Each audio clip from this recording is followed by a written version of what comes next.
Dumelang Family, welcome back to my channel. My name is Koketso Sekhwela and welcome back to my YouTube channel. I haven't been here for so long and I'm even tempted to say Happy New Year, guys.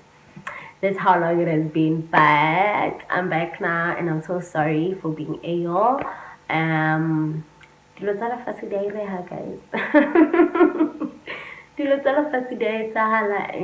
thank God that we are back here, okay? But anyway, guys, please don't forget to like the video, leave a heart in the comment section. Please also share the video on your WhatsApp statuses, your Instagram stories, wherever. Please share the video on my channel, whatever. Please do share and also click the red button, subscribe button, unless it's gray.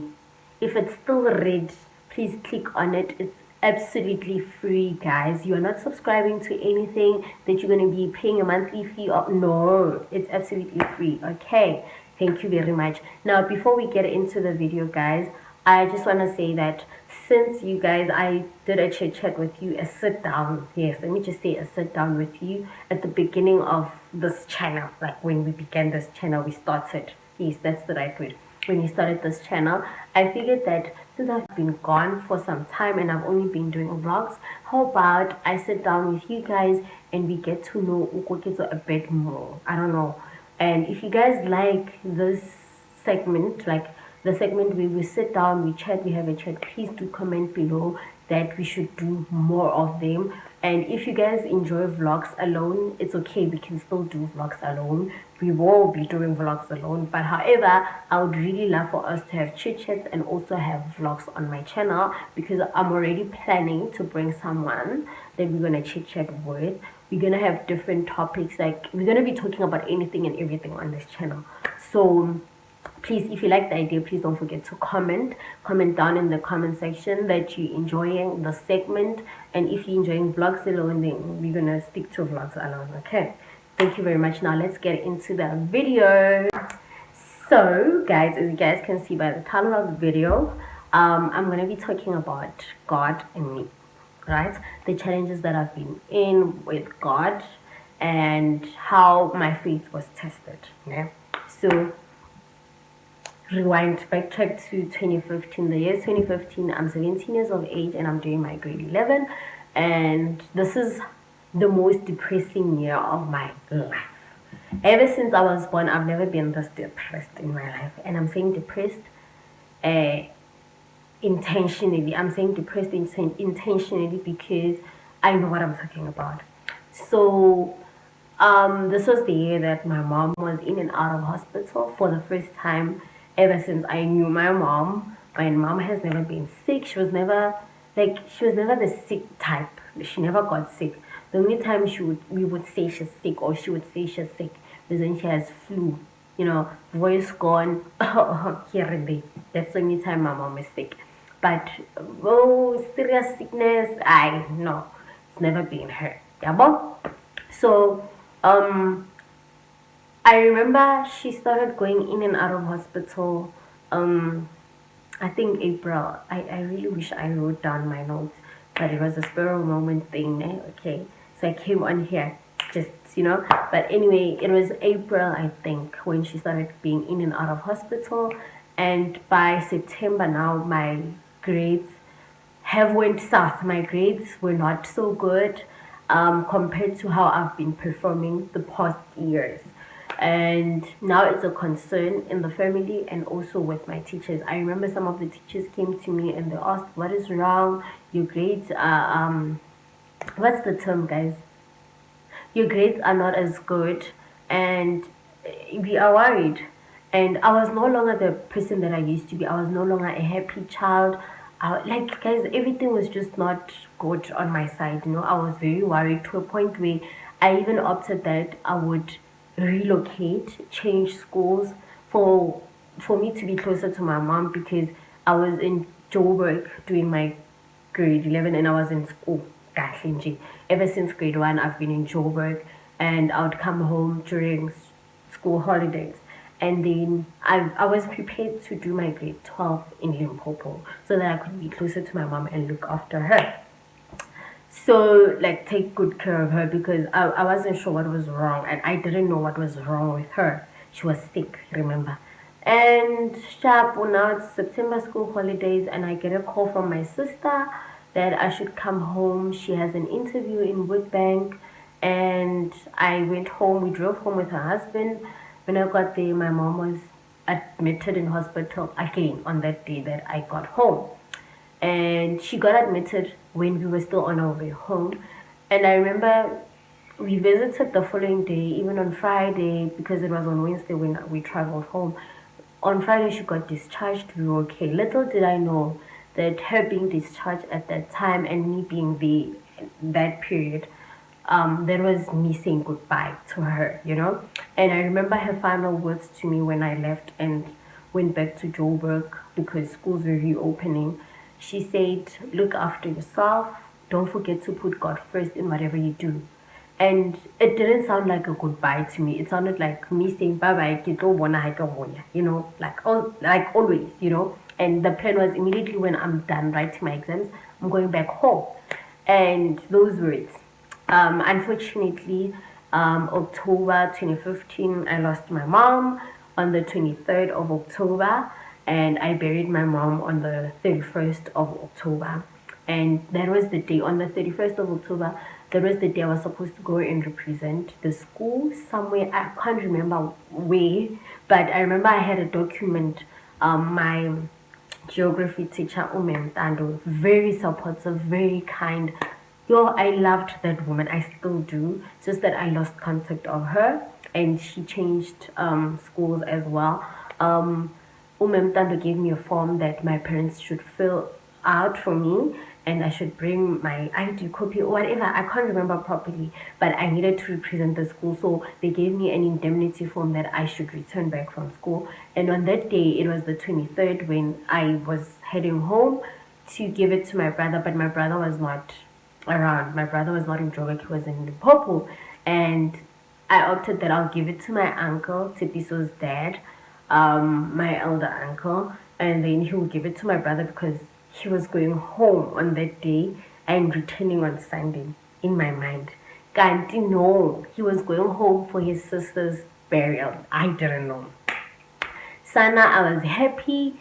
I was over the moon on that day, guys. I was the happiest girl on earth.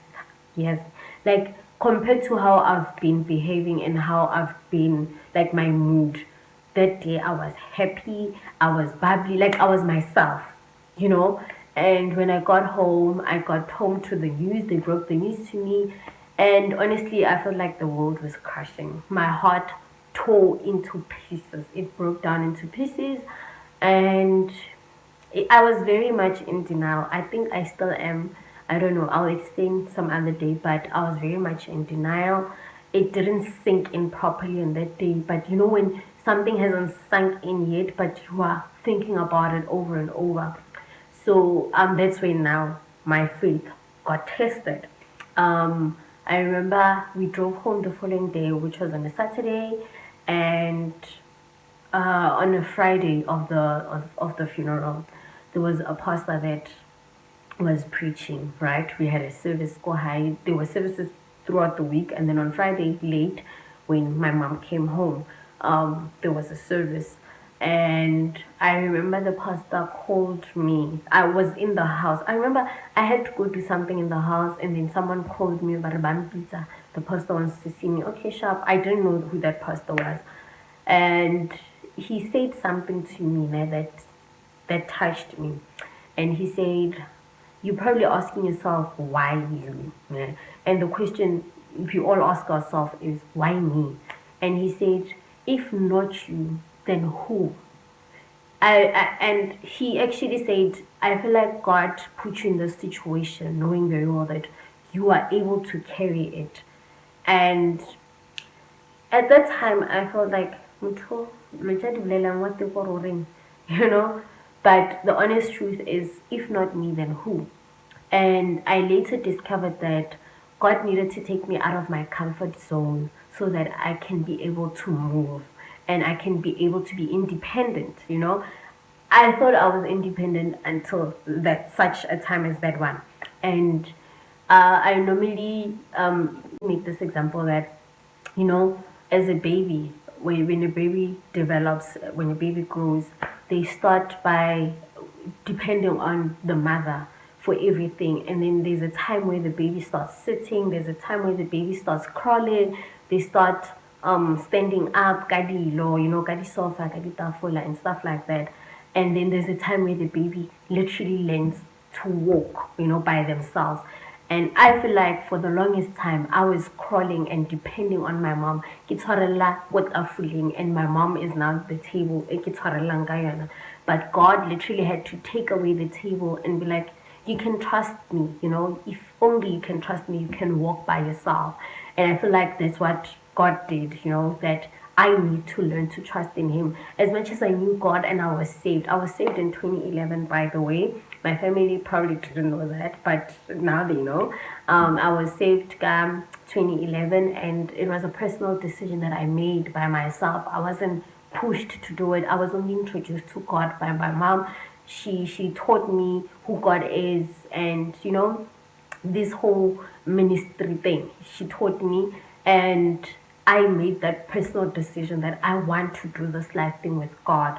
And you know, God actually said, you need to fully depend on me. You need to learn to fully rely on me and not sidestep this Christianity thing or the salvation thing. And you know what? Ever since then, I've seen life differently. And I felt like at that time I didn't understand. I started doubting God. I started having a lot of questions. Like, you know, when you are questioning someone's love, that was me questioning God's love towards me. And I kept asking, why would you do that to me when you know that I fully depend on this person? This is the only person I have on earth. You know, all these things, you know? And like, I had so many questions, and I later discovered as I grew, you know, I discovered that, you know what, it needed to be done. As much as it's hurting and stuff, you know, with grieving, guys, you can never get used to it. Like, you never get over it. You learn as time goes, hore, this person is no longer there, but they'll forever remain in our hearts. We'll forever miss them and cherish the moments we shared with them. You know, that's what I'm saying. But at that time, I didn't understand. I kept questioning God, and my faith in God started to lack. Like, at that point, I was like, you know what, I'm doing me. As much as I thought I trusted God, I didn't, you know, because now I was fully relying on myself, and I did things that I'm not proud of today, you know, just to numb the pain. And that's how I actually got my tattoos. I felt like with the pain that I was feeling inside, it was not enough, you know. I was very numb. I was a numb person. If a person could come to me and break my heart, I wouldn't even feel it because I was already numb. You know, my heart was broken already. So whether someone else makes it worse or not, it was just the whatever to me, you know. So I needed to feel a physical pain that, you know, I can feel I went through this pain, and now if I did. But with my heartache that I felt, because my heart was really broken, it never went away. So now I started resorting to other things that, like I'm saying, that I'm not proud of. Maybe someday I'll share about them, because I'm learning to be vulnerable in front of the camera, and I'm learning to share my story, you know, without even judging myself and holding back. So yeah, I started doing things that I am not proud of. But as time went, you know, when the Spirit of God speaks to you in that soft voice, you listen. Like, you listen. And to me, it was not just a soft voice, it was a recurring soft voice. Every day and every day, even in dreams. I'm one person, one thing about me. I'm one person, and yeah, that's how my life was. And eventually I was like, you know what, I need to stop blaming God. I need to stop questioning God. I need to stop relying on other people and other things to heal my pain. I need to fully depend on God and be vulnerable before God and allow Him to heal me. You know, as much as my faith was tested, because I remember even in 2018, when I sunk into depression, I was depressed at some point, guys. And when I say God is there and God heals, God restores, I mean it, you know, because I remember in 2018 I sank into depression so bad. And yeah, my family doesn't even know about this. This is something that I've always kept to myself, but I know my cousin knows about it, because I share everything with her. And in that moment, the words that were spoken to me like came to my mind, because I remember I had to be strong. I remember when I got home on Saturday, like after my mom passed away, the day after my mom passed away, the first thing that my sister said to me was that you need to be strong. These people are looking, and you need to show them that you're strong. And I took those words to heart, like I took them very serious, and you know, I pulled a strong face. The only time I cried was on Friday when my mom came home. I don't know what it is in English, but and that was the only time I cried. Throughout the week I wasn't crying. I was the strongest person. Even on Saturday of the burial, I didn't even cry, guys, you know. And um I don't know, I wasn't strong. I can't say I was strong. I wasn't strong. I was strong because they told me to be strong. And I want to tell the next person that, you know, even if you're going through something, maybe you're going through grief, maybe going through a heartbreak or whatever, you don't have to be strong. You know, as much as we can tell you to be strong, everybody can tell you to be strong, we don't know your pain. You know, we can only imagine of your pain. But what we can say is, Mina, all I can say is, allow yourself to feel, allow yourself to go through the pain, because later on you don't want to find yourself having to go into depression, or you know, like all these things that we go through in Mhlabeni, or resorting to other things that we will later not be proud of. Rather, allow yourself to feel the pain, cry as much as you need, do whatever it is that you need to do that will help you heal. And when everything has been done, like when you've healed, now you can be the strongest person and say, I've actually been through this and I overcame, you know, because God's hands is always upon us, no matter what. And I'm saying this, I'm reminded of a sermon that one of our colleagues, she was preaching this other time, and she said, be shaken but do not move. And she made an example. I don't know if she made this example or this is me that made an example when she was preaching, that be like a palm tree. The roots are so deep, and when a storm comes, it literally just bends. And then when the storm is over, it stands straight again, up straight again. And that's how we must be. Allow ourselves to be shaken when storms come. Allow ourselves to bend over. Allow the storm to pass. And when the storm has passed, then we can stand up strong and say, I've been through it and I overcame. God made it possible for me, you know. And no one can tell me that there's no God. No matter how much a person can try to convince me that there's no God, I can assure you that there is God, because I have seen him, you know. And that's when I came back to God, when he showed his hand upon my life and he started speaking in the soft voice. That's when I heard the voice that, you know what, God is there.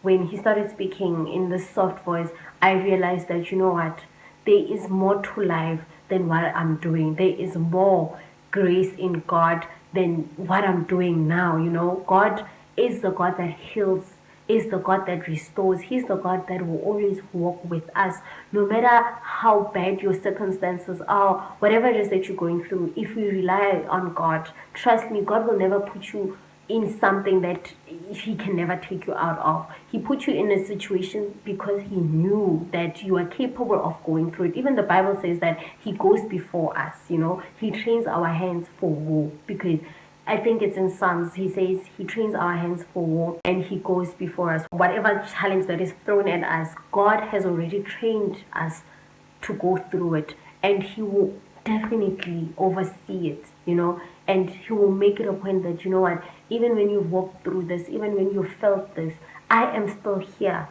you know. And the Bible says, seek first the kingdom of God and everything shall be added unto you. When you seek his face and when you seek his kingdom and everything you serve, you do all these things, uNkulunkulu can take you out of any situation. So what I'm saying is, Mina, my faith was tested in that manner, that God took someone very close to my heart, someone I fully depended on and I relied on with everything in me.